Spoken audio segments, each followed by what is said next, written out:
يعني بعد ما موضوع احمد رفعت هدي نطلع بلاعب جديد عايزين نعمل فيه زي ما حصل في احمد رفعت. استغفر الله العظيم يا رب يا جدعان. مبدئيا كده انا اسف ان انا جبت سيره احمد رفعت في المواضيع ديت، ولكن نفس الطريقه. يعني واحد زي جنش لما يطلع يكتب الكلام ده ويشتكي اداره مودرن سبورت، ما هي مش صدفه بقى، يعني مش صدفه.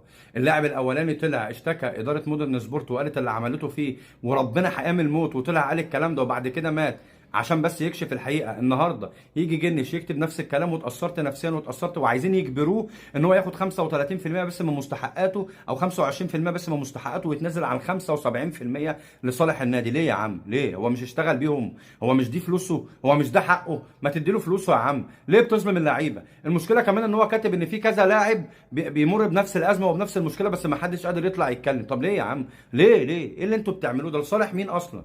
فانا بتكلم دلوقتي لو نادي مودرن سبورت هيفضل يظلم في اللعيبه كده وهيفضل يبقى في قرف من القرف اللي احنا بنشوفه ده، يا عم شيلوه من الدوري يا عم، اشطبوه خالص يا عم. النادي ده اشطبوه خالص، نادي ملوش 30 اي لازمه وبيشتغل على نفسيه اللعيبه وبيدمر اللعيبه، يبقى نادي ملوش اي 30 لازمه في الدوري.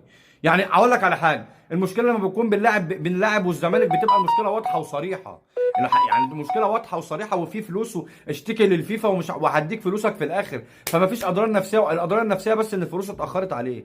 انما ده اللاعب يفضل ساكت وكاتم ومش قادر يتكلم، ودلوقتي يطلع ينفجر ويتكلم بالطريقه ديت ويتكلم على الستوري بالطريقه ديت، يبقى في حاجه غلط، في حاجه غلط في السيستم. فانا اتمنى ان المشكله بتاع الجنش ديت تخلص، واتمنى حد يتدخل في مجلس اداره نادي مودرن سبورت ويخلص المواضيع المقرفه اللي بتحصل ديت. يعني اتمنى تدخل من وزير الشباب والرياضه ان هو يتدخل ويكلم مجلس اداره مودرن سبورت انها تظبط الدنيا شويه مع اللعيبه، يا اما النادي ده بقى يتشطب من الاخر يعني.